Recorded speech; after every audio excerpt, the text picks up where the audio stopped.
You're about to hear a rebroadcast of Where We Live. It originally aired November 14th, 2019, here on Connecticut Public Radio.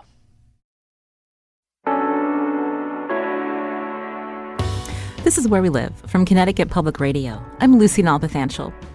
I have to admit, as I was prepping for today's show, I toggled over to Facebook, which is a bad habit, I know. But in my Facebook feed, I saw a post from a woman whose iPhone screen had cracked, and she asked, should I take it to the Apple Store or repair it somewhere else? Now, I'm betting this has happened to you at some point. When it happened to me, I opted for the Apple Store, and it wasn't cheap to replace. But how many of us think about fixing things ourselves or know of an alternative repair shop that could fix it? That's a question our intern Kevin Morrison posed to people recently at West Hartford Town Center earlier this week. Judy Lederer. I've lived in West Hartford for a long time. If it's a car, I'm going to get it fixed within reason. If it's something smaller that is going to be obsolete soon, I'll consider replacing it. Mike, New Haven. If I can fix it myself, I'll do it, but if it's more expensive, then I'll just replace it. My name is Seishu Badrinath, Avon, Connecticut. I think it comes down to the usability of the item. I mean, if it's a vacuum cleaner, we use it all the time, and we need it. We'll have to weigh the cost of repairing it to buying something new and more advanced. Sue Ewington. I look at YouTube, and if I can fix it myself, I'll give it a try. But if it takes too much time, I'll get a professional. R.J. Roy, Windsor, Connecticut. I am one that uses it until it completely dies. I will fix it and duct tape it, and until it explodes, I will fix it. Once again, those are voices on the street gathered by our intern, Kevin Morrison. Today, Where We Live, we're going to learn about the right to repair movement. Coming up, we'll talk to a Connecticut business owner about the challenges she runs into when trying to repair smartphones. You think it's easy as ordering a replacement part? Think again. We'll also learn how right to repair laws in places like Massachusetts allow independent repair shops access to basic diagnostic information from car manufacturers. But as technology takes over our cars more and more, will independent mechanics be left in the dark or forced to spend more money to purchase the proprietary software so they can fix your car? We're going to talk all about that just ahead. First, joining me now from a studio at WBUR in Boston is Leah Chan Greenwald, who's Associate Dean and Professor of Law at Suffolk University's School of Law. That's in Boston, where she specializes in intellectual property law. Leah, welcome to our show. Thanks for having me. So we're going to talk more about this right to repair movement later on, but we wanted to start out with this idea of intellectual property. When we hear that, can you tell us what that means? Yeah, it's been in the news more recently, and so hopefully listeners aren't as unfamiliar with it as maybe they would have been, a number of years ago. But intellectual property really refers to all of those intangible, ideas, inventions, creative thoughts that you have down on a paper or you record. It could be a photograph, it could be a song, it can be, the Apple phone, is all covered in intellectual property. It could be a trade secret, like Coca-Cola's secret formula is actually a trade secret, and that's considered intellectual property. And it can also be a logo. So the famous Coca-Cola logo, the apple that you take a bite out of, that all of that is intellectual property. We mentioned intellectual property laws that, again, protect people who are creating and innovating. That's one of the reasons why we purchase particular items or products like an Apple iPhone. But can you talk more about the particular protections that people have through intellectual property laws and how they vary? Many of us have heard of patents and copyrights, and we're just wondering if you could tell us more about those differences. Yeah, so there are 4 different types of intellectual property law. They're it's divided into different categories. Each has their own particular set of laws. You've got the patent, the copyright, trademark, and trade secret. And each covers a very specific part of what we would consider any given product. And so, I think the Apple iPhone is a great example because it really does actually cover sort of the whole spectrum of intellectual property. So, and the intellectual property laws that protect it. At the basis, I'll go through that, but I think at the basis, intellectual property law does give the intellectual property owner the right to do with it what they want. And what we like to say is it actually gives the right to exclude from others sort of doing with them. So, for example, there was a famous case with the Apple iPhone that they brought against Samsung because they claimed that Samsung had infringed their patents and in the way they Samsung designed their phones and so it was actually it's been in the courts. It's still sort of there's some minor things still going on for the last 10 years or more. And so, they have patents, and the patents protect both the design, the way the iPhone looks, as well as what could be, for example, something that Apple invented that makes it easier internally, for instance, something that we don't even see, to use the iPhone, and that's they could have a utility or usefulness kind of patent. They also have a trademark. So on the back of every iPhone, we see that Apple logo. And all of that allows Apple to prevent others. So the Samsung example, all of those laws allowed then Apple to bring this lawsuit against Samsung and win some hefty damages and to protect their space. And however, on the flip side, though, intellectual property law is supposed to be utilized in sort of a more of a surgical approach, if you will. It is supposed to carve out the space for the owners to be able to exclude others, to innovate and invent, and it's supposed to incentivize that because during the period of time that their intellectual property is protected, they do in fact have a monopoly over their product, and so that's why Apple, had the market for smartphones for so long. Because they were the first to the market, they were the first to invent that. They had the patents over, and every other company like Samsung had to figure out, well, how could we take the idea, because the idea is not protected, how could we take the idea of a smartphone and do it ourselves? And so you have this innovative idea that then is spread across everybody else. But the way that Apple decided to do it should be protected for a limited part of time. And then afterwards, it's sort of this bargain. We give you this, the government gives you this, mini monopoly for a limited part of time, and then you have to you give it up, right? You don't have it any longer, and that's supposed to again incentivize, all the companies to continually be innovating.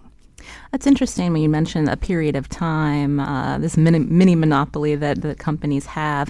And I'm curious if you could talk more about some of the other reasons why these types of intellectual property rights are able to expire. Like I was thinking about how we see prescription drugs and then eventually you see generic drugs. Yep. And of course, when that happens, it's better for the consumer because it costs a lot less. That's correct. Exactly. And so the idea is that, particularly with patents, and so when we're talking about drugs in particular and generic drugs, what allows a generic drug to be put on the market is the patent expiration.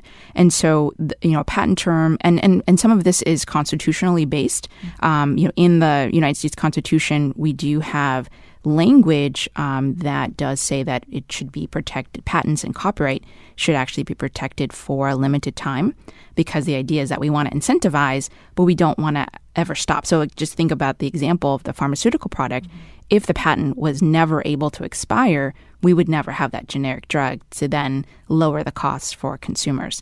On the flip side, then you have manufacturers sort of strategizing, well, when my patent expires or, when my copyright expires, what then? And so another example of that is Disney. What copyright, is very fraught with controversy.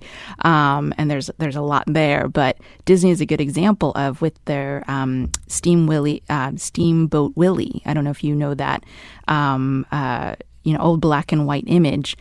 And that copyright is actually coming up for expiration, I believe, this year, if not next year. And so, looking at how that company is sort of positioning Steamboat Willie and trying to perhaps maybe eventually make a trademark claim, because trademarks is something we haven't spoken about. It's not in the same constitutional clause that patents and copyright are in. And so trademark law is sort of a difference, as well as trade secrets are sort of a different area. And so trademarks can actually be protected in perpetuity as long as they're constantly being used in commerce. So, if Disney, using that example of Steamboat Willie, can make a great claim to a trademark in the image of Steamboat Willie, they could be protecting Steamboat Willie for forever, really. My guest today is Leah Chan Greenwald, Associate Dean and Professor of Law at Suffolk University in Boston. That's Suffolk University School of Law. As we focus our hour on right to repair, we're going to be learning about that in a few minutes. We wanted to start with a background on intellectual property rights and the differences, the different types, as Leah has mentioned. And so when people think about, Leah, what they purchase and some of the technology that's in their house, talk about how, when we think about repairing things, how those intellectual property rights come into play, because it's not as simple as maybe opening the back of, say, your coffee maker and trying to figure out why it's not making coffee like it used to. That's right, exactly. I think it might be surprising to the everyday listener to think that there's two things. They may not be able to open up the back of the coffee machine and fix it. And then they may not actually own what they think they own. So the first thing, with the coffee machine, as I was talking about with the all the types of intellectual property rights, so that coffee machine is just covered in intellectual property rights, from patents to copyright, because of the software that's embedded in those coffee machines. So those, the easy to use screen with the programmable features, all of that is software inside. And so, even if you wanted to, even if you were handy and you were able to open up that coffee machine and, have some tools, you may not be able to access the software inside because it's protected by a sort of anti what's the word I'm looking for? The anti-hacking type, so you might actually have to hack into it. So that's sort of another level of skill. And it actually could be illegal, depending on how you're doing it and where you're coming from. I think there have our listeners, some of them, when they run into, say, if we're going to talk again about Apple products, if a particular Apple product is not working correctly, if you try to do it yourself or have someone look at it, that can then cause issues with Apple even agreeing to continue a warranty or fixing it because you've already interfered with it. Does that also relate to what you're talking about, Leah? So that's absolutely correct. Okay. But that's a different area. That's sort of consumer protection law. So warranties sort of fall under consumer protection law and contracts. And so, every product we purchase does come with some type of warranty, either, an explicit warranty or something implicit that the law provides for us. And so, that's the domain of the Federal Trade Commission, the FTC.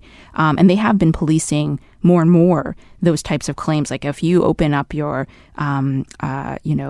console, your gaming console, you will void your warranty, and they have stickers on there. And so the FTC actually just recently sent out, I think last year, letters to these companies like Sony to say that's illegal what you're doing. So just opening up something. So the problem, though, actually, is that you probably couldn't, even if you and I could, in fact, fix our iPhones, the tools available are few and far between, as well as the information.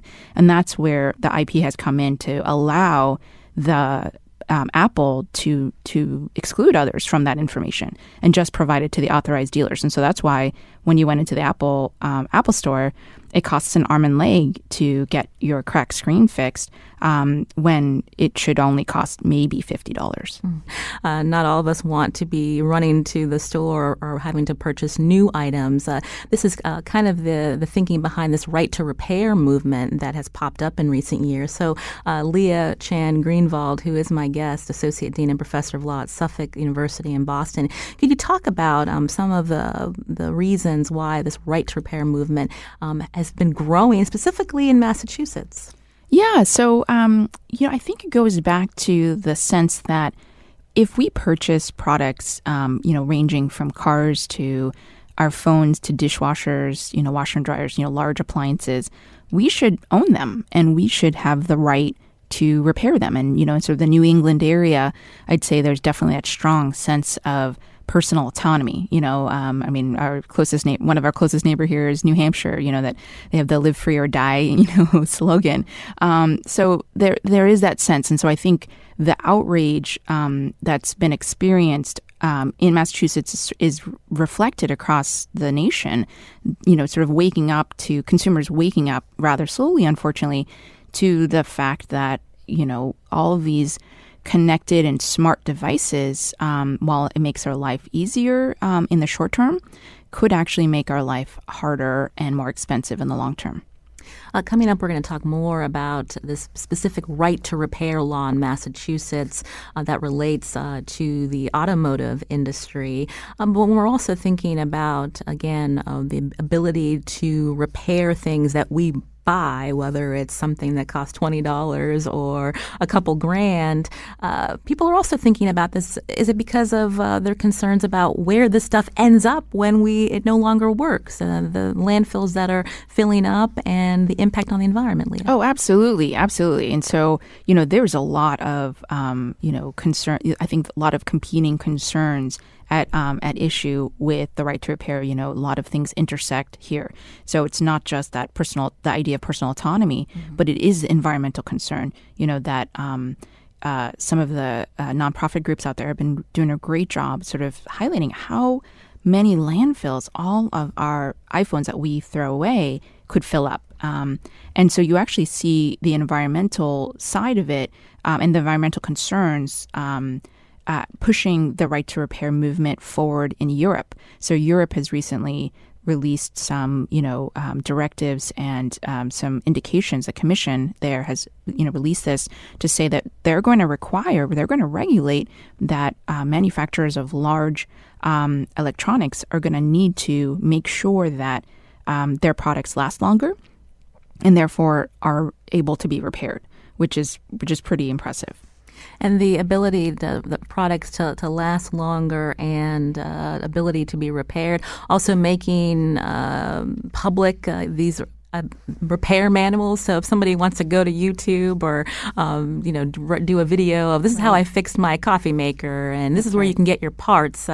Is that something that can also come easily, or is that where people will also be tripped up and trying to figure out, how to fix a particular item? That's right. So that is another area where the information is not as readily available as one would think.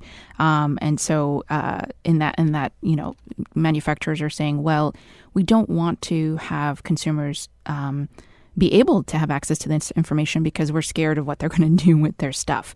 And so you have an organization called iFixit, where the CEO there, his name is Kyle Wiens, and he said, he's basically said, that's ridiculous and we're going to do this ourselves.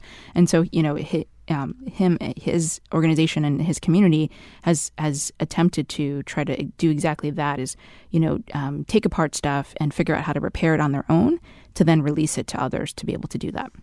On the flip side, Leah, before we head to break, does that also impact when we think about the ideas behind intellectual property, allowing people to, again, create and innovate and then have the ability to make money off of their inventions? But if all of that is publicly available, what's in it for somebody to want to create a product if it's not something that they can continue to make money off of?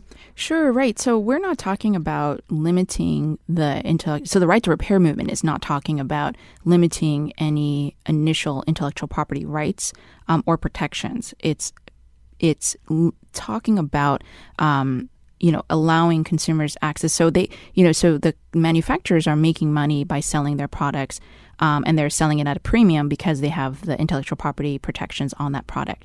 After they've sold it, though, that's what we're talking about. Mm-hmm. So we're talking about the consumers being and post-consumers being able to sell that product to other people, to fix it, to have it last longer, to pass it down, not to be, basically manipulated into purchasing newer products all the time to support sort of a an inflated bottom line that the companies have. My guest today, Leah Chan Greenwald, Associate Dean and Professor of Law at Suffolk University School of Law in Boston, where she specializes in intellectual property law. This is Where We Live. I'm Lucy Nalpathanchel. After the break, we're going to talk about more about the right to repair movement, including laws affecting items you own, like cars. Now, do you take your car to an independent auto shop or a dealership? What information do mechanics have access to, and should that information be expanded? You can join our conversation. Find us on Facebook and Twitter at Where We Live.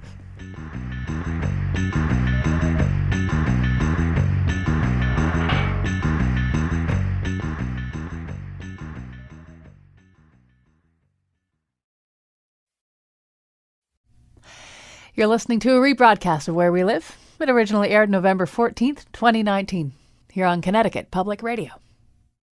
This is Where We Live from Connecticut Public Radio. I'm Lucy Nalpathanchel. We're learning about the right to repair movement as technology takes over more and more of the everyday items we use, from smartphones to coffee makers to cars.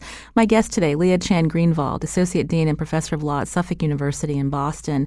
Leah, I wanted to ask, before we talk more about the automotive industry, your state in Massachusetts has a right to repair law that relates to cars and the people who fix them. Can you just briefly update us on, why that law came to be?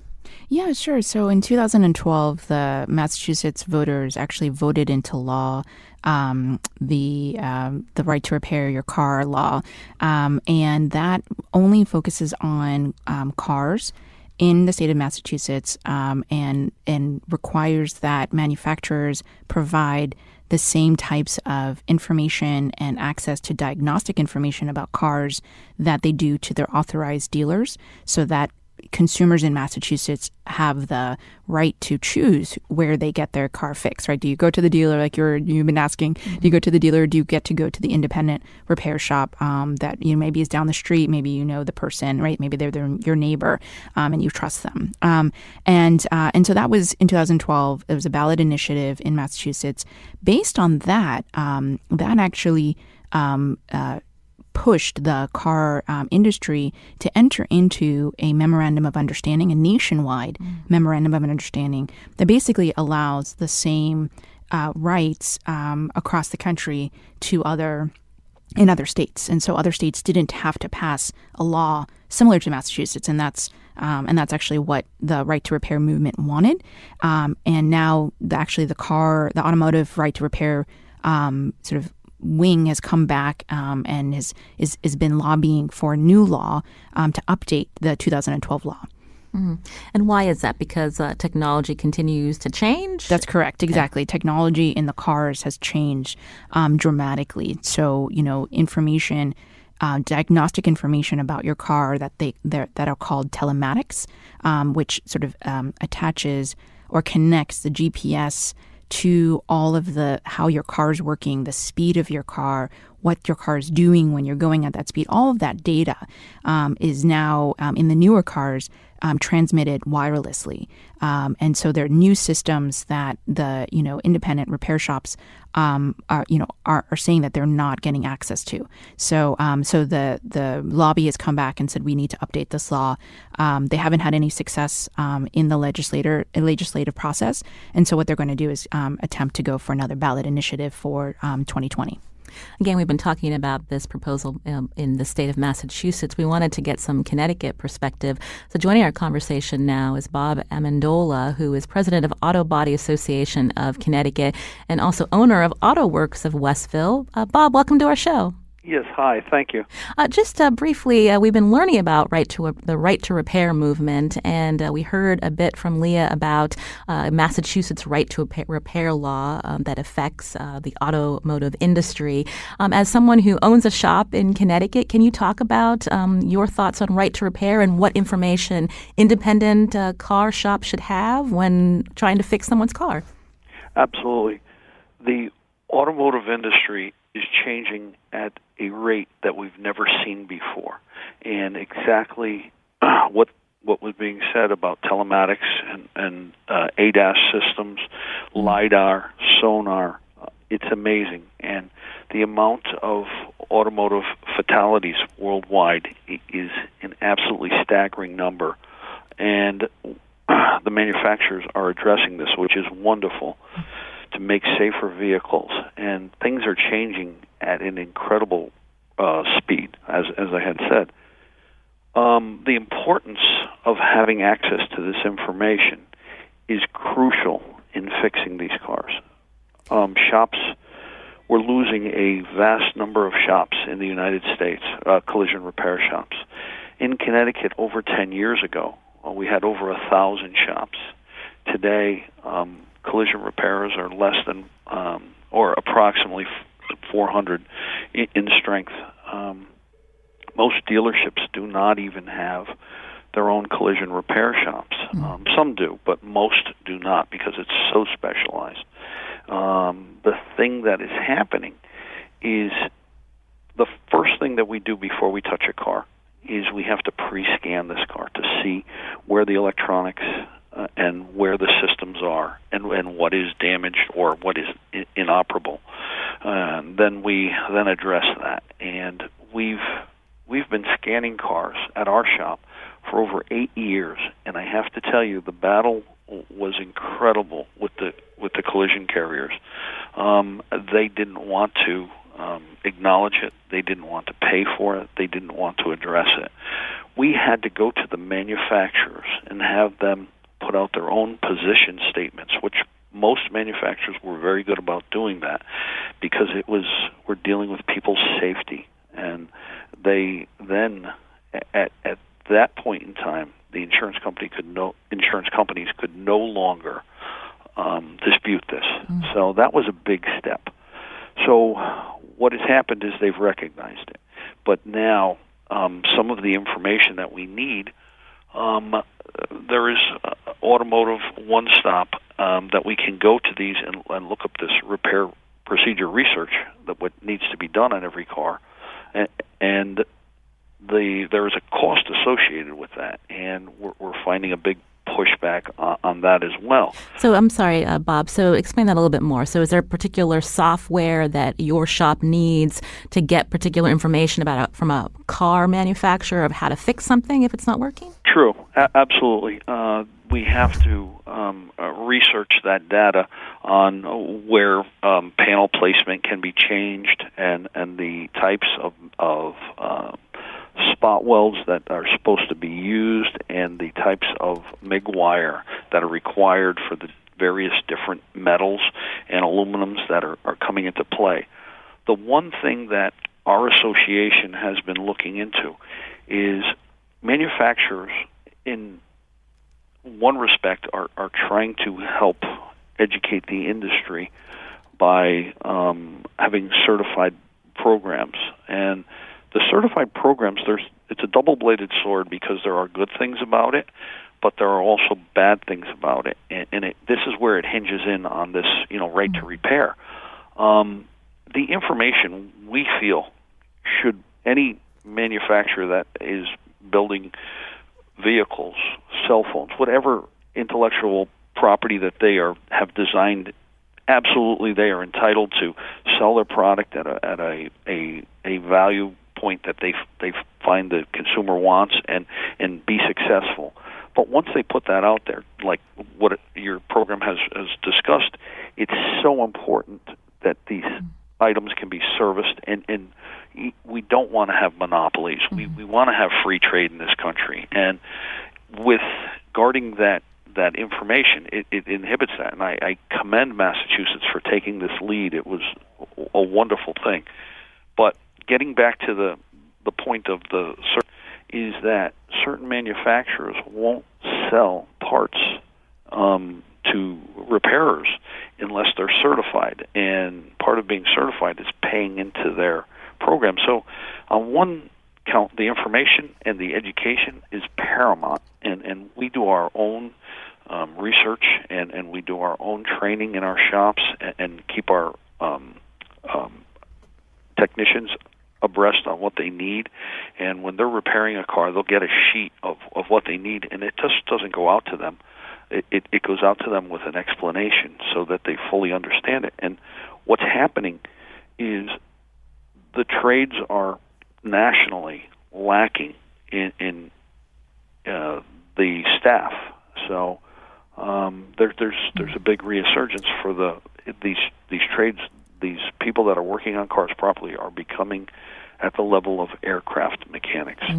And yeah, I'm sorry. Well, Bob, we thank you for giving us a call. Bob Amendola, president of Auto Body Association of Connecticut, also owner of Auto Works of Westville, as we talk more about the right to repair movement. I should mention that there are no current bills before the Connecticut General Assembly that's looking at right to repair related to the automotive industry in Connecticut, unlike what's happening in Massachusetts. But we wanted to get also a different perspective on this issue. Jim Fleming's with us, president of the Connecticut Automotive Retailers Association, which represents new car dealers in Connecticut. Jim, welcome to the show. Thank you. It's my pleasure to be here. And so you've been following the Massachusetts Right to Repair movement, and as we heard from my other guest, Leah Chan Greenwald, there's now emphasis on trying to expand that right to repair law to allow mechanics access to what's called telematics, so more of that digital information coming from cars. What's your take? Is this something that needs to happen? Well, I think it's very important to draw a distinction between the right to repair movement for automobiles and other consumer products such as computers. Automobile right to repair is already available either in law, which you have in Massachusetts, or by practice of the OEMs. And I listened to Bob and I listened to Leah, and all of the information that is necessary to repair a vehicle is presently available to independent repair shops, to dealer repair shops, and consumers themselves can get access to whatever information they need to repair these vehicles. That may not be the case with such things as computers and TVs and iPhones and so forth. So it's important to draw that distinction. In Massachusetts, for example, I know that 70% of all of the post-warranty repairs are done by independent repair shops. So they're already doing this. So when you talk about right to repair, I think you have to draw a distinction between the automotive industry and other industries that are out there. And the digital right to repair effort, I think, brings in many, many more complications than what I would consider to be the right to repair, which is already in place in the automotive industry. So, Jim, as we hear more about technology taking over our cars, thinking to cars that will be assembled, past 2022, and this idea of them being more digital. So, what does that mean for the consumer and where that information goes? Well, the cars will get more complicated. Certainly the safety features in cars and trucks now are amazing. They protect lives, which is what we all want to see happen. We want to make sure these vehicles are operating properly. And information that's necessary to make repairs to those systems will still be available in 2020 or 2025. What's being asked for under the digital right to repair is access to, by third parties, to real-time consumer data. So, I'm the former commissioner of consumer protection for the state of Connecticut. I have real concerns about why any third party needs to have access to that information. It is not necessary to repair a vehicle. For example, if we were to do that, a mechanic in this country or someone else would actually have the ability to turn your car off and on. I don't think that consumers want that. I don't think it's good for the industry. So the difference between digital right to repair and right to repair, I think you have to draw that distinction. Well, I want to thank Jim Fleming for joining us, president of the Connecticut Automotive Retailers Association, which again represents new car dealers in Connecticut. I wanted to bring back into the conversation Leah Chan Greenwald here on Where We Live. She's Associate Dean and Professor of Law at Suffolk University in Boston. Leah, what's your take with what Jim is saying about there being differences as we move forward? Absolutely. I think that the way it's been the lines have been drawn have been to separate the automotive right to repair on both sides want to be separated from the digital or consumer products right to repair movement because they're just different interests involved. And I agree that the products and what the capacity for people are different.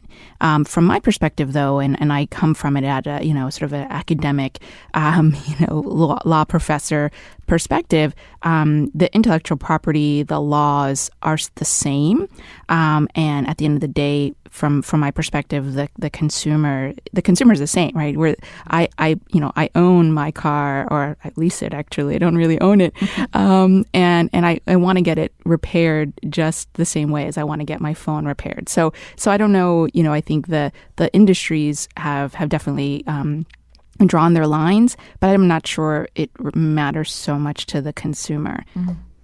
Except for if the dealer is the only place that you can take your car to be repaired, right. the costs are much greater at times. Absolutely. Absolutely. Exactly. Again, my guest, Leah Chan Greenwald, Associate Dean and Professor of Law at Suffolk University in Boston, as we learn more about the right to repair movement. Coming up, we want to expand our conversation to something else many of us have today, and that's smartphones. Find us on Facebook and Twitter at Where We Live.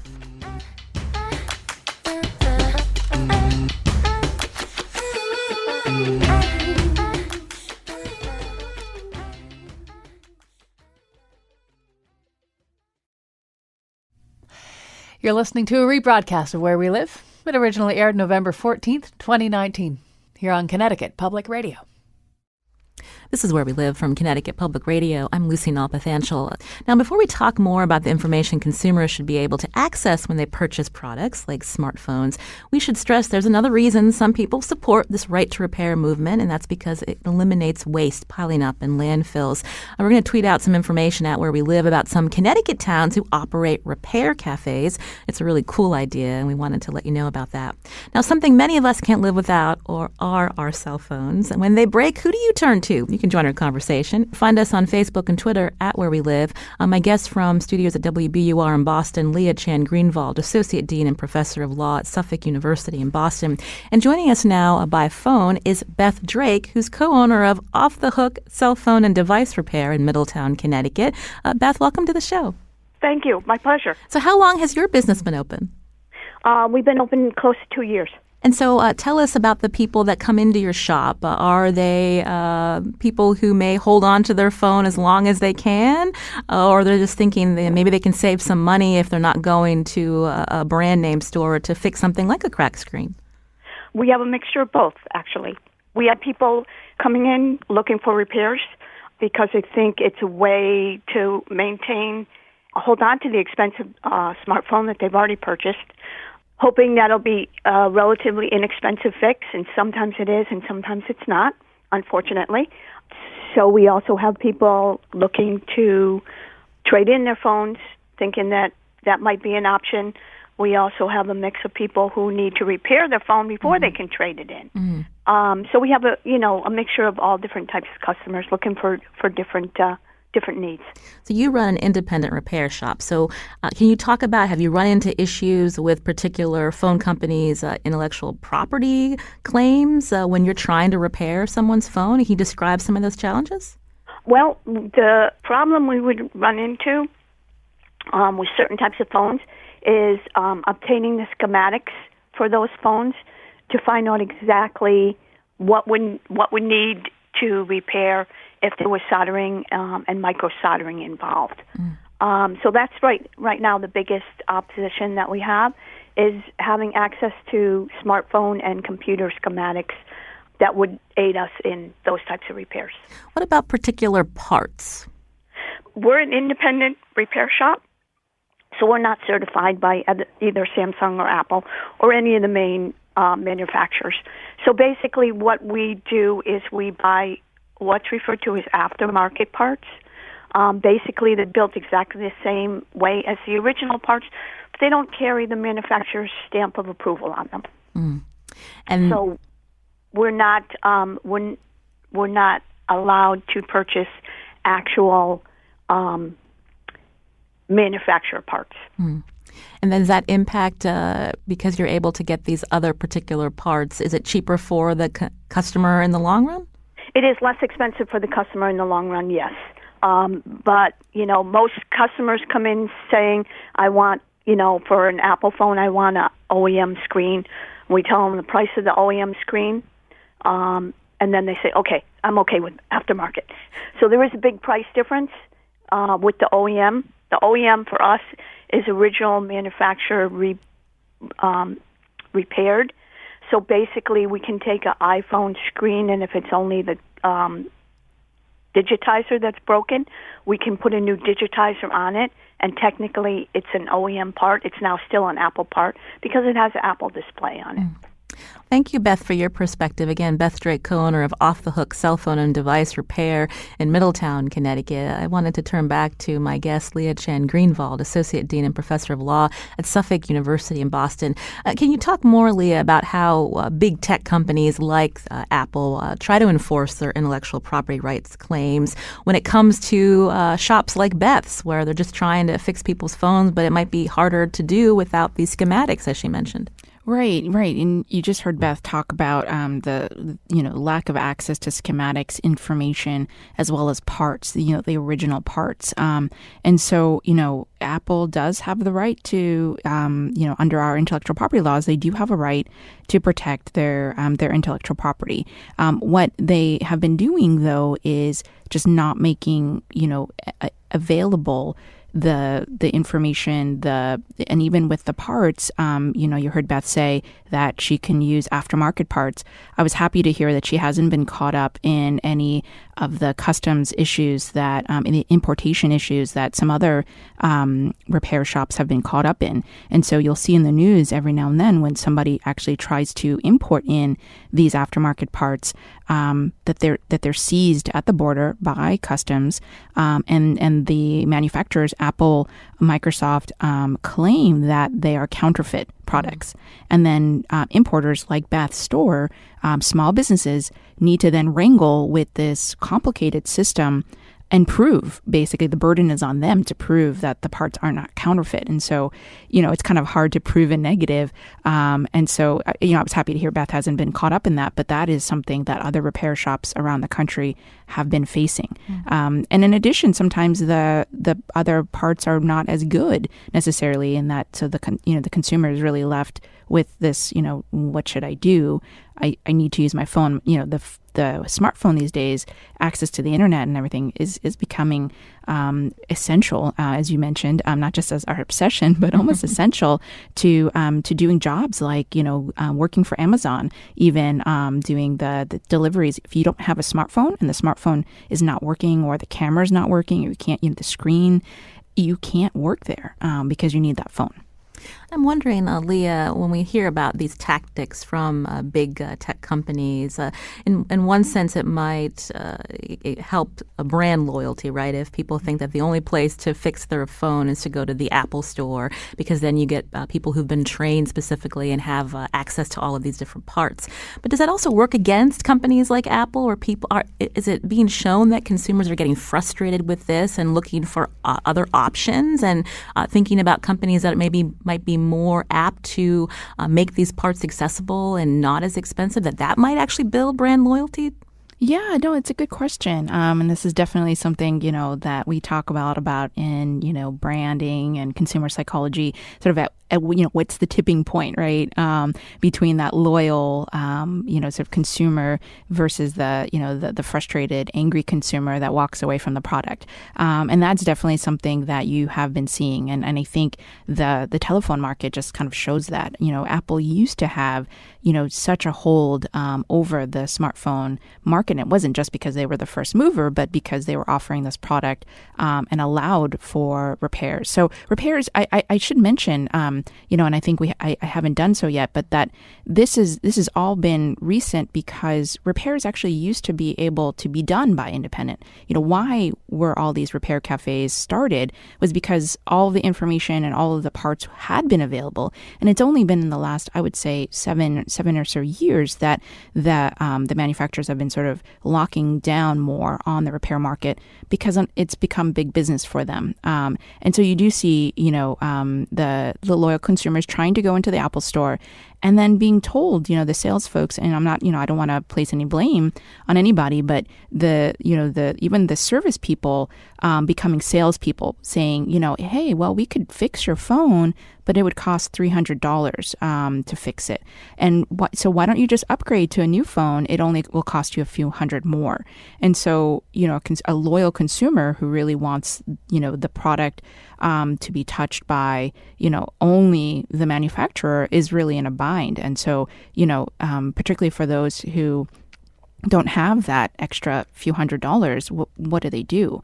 And then actually something I've just been learning about more recently, there was a story out from the Washington Post today or yesterday about privacy issues, where even if you send your phone in to the original manufacturer, like Apple, some of their, employees might not be respecting your privacy and downloading your pictures and things like that. So that's sort of another issue. I don't want to digress us too much, but that's another issue too. I should mention we did reach out to Apple. We got a statement. Part of it reads, we believe the safest and most reliable repair is one handled by a trained technician using genuine parts that have been properly engineered and rigorously tested. So we have talked about their claims about that being best for the product's lifespan. But again, it doesn't help you oftentimes in the pocketbook. Before we let you go, Leah, this was a really interesting conversation. This has been discussed on the presidential campaign trail, specifically some candidates looking at how this is impacting farmers. Can you briefly tell us about that? Yeah, so the Elizabeth Warren and Bernie Sanders have both come out in favor of right to repair, looking specifically at farmers, because farmers and their equipment, their very complicated tractors are all run by software, and so they have trouble actually fixing their equipment. And so the movement, this repair movement is really just, the support for it is broad spread, and there's so many different constituencies involved, farmers being sort of an unlikely sector, because they are just so frustrated. When they're in the middle of harvest season and their equipment breaks down, then sometimes the nearest authorized repair center is miles away. And so how are they going to get their equipment over there back in time, fixed back in time for harvesting? They just want to be able to do it themselves on their own farm. And so I think that's kind of why, obviously, and you can hear that that's a sympathetic story, and one that impacts the larger society, right? Mm-hmm. If the farmer's not able to harvest, then that means we don't have the food at a reasonable price across the country, right? Mm-hmm. So they've included that. But the hope, I hope, and I think others in the movement hope that will then, if something can be done nationally in Congress for the farmers, that it would then maybe extend to other sectors. And meanwhile, we should mention that there are states, I think more than 20, that have looked at proposals for right to repair. You have done research along with colleagues about how to reconcile intellectual property owners with the rights of consumers. We're going to actually tweet out a link to that research that you've done, Leah, so that our listeners can learn more. Well, we want to thank you for joining us today for, again, a really interesting conversation, just scratching the surface on this. But Leah Chan Greenwald, Associate Dean and Professor of Law at Suffolk University in Boston, joining us today from WBUR Studios in Boston. We hope to have you back, Leah. Thank you. Thank you so much, Lucy. Today's show produced by Carmen Baskoff. Thanks to Kevin Morrison on the phones today. Also did some great man-on-the-street interviews for our show about right to repair. Our technical producer is Kyone Wolf. I'm Lucy Nalpathanchel. Learn more about our show. Just download Where We Live on your favorite podcast app. And as always, thanks for listening.